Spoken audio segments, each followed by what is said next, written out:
Hello, Chris Bernard here, Doc29 Consulting. Happy Friday to you. I'm going to move that little mic out of the way. It's kind of annoying me just a little bit, but I think you should still hear me just fine, I hope. Yeah, so I am going to share with you something I'm actually working on right now. We have a client. Let me show you this website right here. Boom. Yeah, share screen with this bad boy right here. There you go. They are called the Polygraph Examiner. Now, Andrew does several different states in terms of polygraph. He is the best of the best, by the way. And so the locations are, just so you know, North Carolina, South Carolina, and Georgia. If finding the truth matters, he's the only one that we're aware of anyway that actually travels with a full polygraph chair in order to minimize minimize chances of the people being questioned, whether or not, nervousness and all that stuff. Environment matters, context matters, all that stuff. So he gets into a completely unbiased situation, asks the questions, gets to the truth. He's trusted by police and attorneys up there all over the states of, again, North Carolina, South Carolina, and Georgia. Can't say enough about Andrew. He is awesome. But we're always looking at trying to make his website better, right? So one of the things that we have launched was this great little plugin right here that ties directly into his Google My Business listing locations. And as you can see, he's got a lot of locations. So great plugin, but I've never used it before. So instead of just deploying it to his entire website and potentially causing major issues, one of the things that we ended up doing is saying, okay, well, let's just launch it and then test it in a couple different areas. So wanted to see, he's got a couple of different areas where this shows up. So the first one is the homepage. Now I debated whether or not to actually do on the homepage. But then the other page I wanted to actually go ahead and test was actually this one here, which is the second highest page in terms of visibility. So I wanted to make sure we had some volume that we could actually screw around with. And we just launched this week. So I wanted to see what that impact was. Another area where it actually shows up are indeed the blog areas as well. So I believe, yeah, it's actually right on that right-hand side. So the blog areas themselves, they've got the little plug in there, but that one's fairly light in terms of its situation. So what we ended up doing, I'll pull the analytics over here too so you guys can see it.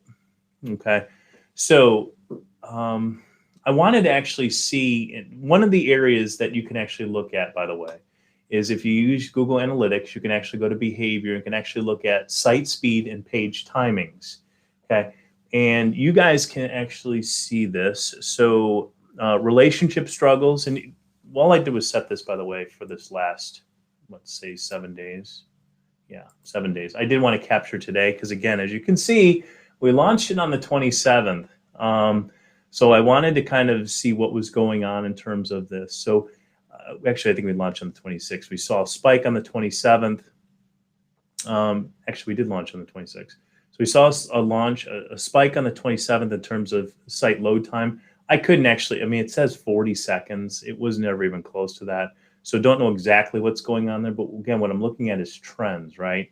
So when I sent this over to Andrew, I believe on Wednesday, I looked at it again and I saw this big spike. I'm going, oh, okay, well, it's only been a day, right? And this is across the entire website. But as you can see, we can actually look at the page data individually. So one of the things I looked at was, okay, well, let me go look at, since this is the number one page of this, let me go look and see what that looked like for the trend thus far. So I'm looking at this relationship struggles page, which is, again, this one right here. Okay. And I'm seeing if this actually had an impact. And we launched it again on Tuesday. Wednesday, I pulled it, it's up. And then I'm seeing that it's loading, fairly high on as well in this. But again, I just pulled it up a few moments ago and it looked fine. So I don't see it being, I look at actually, oh geez. So page timing is going to go back to it again. It says it was increasing around the 15th. So if I actually go back from, if I just do like the last 7 days, by the way, yeah, we'll just keep that there. But if I do this, watch this, this, two of these, and go ahead and apply that, it actually is green, right? So again, I'm looking at this data. I'm going, I'm not sure I trust the results just yet in terms of page speed. I can't duplicate it. But let me go ahead and go look at the actual homepage, which is the other area that this is impacting. And again, when I actually look at that, I see the massive spike on Tuesday, but I'm not seeing the significant adjustments going on for the previous 7 days. And if I'm actually going to go ahead and include even today's just for fun to get a larger data set. Oh, goodness gracious. I have no idea. Go back in. I don't know why it's kind of acting up, but I've got it going on through. Let me see if I can get it to go again through today. And it looks like it's pretty high spike. But again, when I actually pull up the data, it looks like the last 2 days it's been resolved. So again, whether or not that code is actually cached matters a lot. So the big takeaway here, guys, is this. If you're going to deploy adjustments into a website, specifically a lot of these plugins, you guys, you definitely want to make sure you're testing it and looking very, very carefully at the impact of that. Now, you can use caching plugins like we use WP Rocket for this because this is a WordPress website to make sure that code is cached. You do need to give it some time, and you do need to actually measure specifically what it was before and what it was afterwards. Because believe it or not, let me go back to, let me see if I can actually expand this now and close that out. So believe it or not, some of these plugins, they're really, really good, even ones that come almost directly from Google. And again, I'm not a coder. All I do know is that things impact, a website speed, right? So when I'm looking at this, I'm kind of trending the speed on it, and I'm making sure that it's not going to impact its business.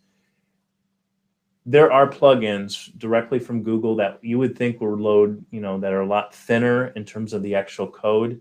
Like there was one that what cautioned me about this specific plugin, not from this specific developer, but from another one, is those mapping plugins that you often see like at the bottom with where you can actually look at, and it really doesn't add that much feature and functionality to it, which is one of the reasons why potentially you need to eliminate it anyway. But they had like the map that showed up at the bottom, and it would be kind of fun to play with the location. You can move it around, or you can get directions from it if you clicked it. That slowed a lot of sites down that we initially implemented that on. This was a while ago. They may have improved. But all that to say, guys, is when you do code adjustments with something you're not necessarily familiar with, go ahead and test it. In fact, you could even test on development server.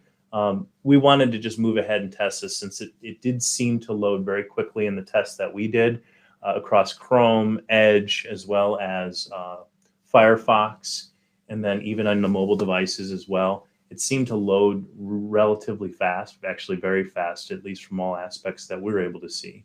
But either way, test this stuff. I can't tell you how many times we've seen it where people seriously, they'll do an update even, and they're not even looking to see what the impact is of that. And then several months later, they're going, we're down X percentage in sales, and we can't figure out why. And you just bust open the analytics, you start peeking around a little bit.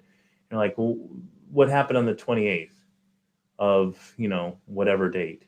And, we implemented these kind of things. Did you happen to look at the speed impact of that stuff and how there's a correlation between that and your rankings? So again, real simple, nothing complicated, but that's what we're seeing, guys, is that, when you're going to do this kind of stuff, make sure that you're considering the impact of it. I guess that at the end of the day is what matters. So I hope this little tip helped. I know that was 10 minutes to look basically at like 3 different slides, but it is an important issue. And I just encourage you to continue to make changes, to make, like in this case here, we wanted to bring some value. Reviews are really, really important. Google's launched that review application where they're looking at reviews, solid reviews, differently than they have, let's say, a month or two ago. And that's going to continue to trend in terms of not just a B2C product kind of based situation, but even in terms of service. So definitely need to be considering it. That was one of the reasons why we drove with it, to actually implement it. And then two, the fact is, because it's a service-based business, reviews matter a lot.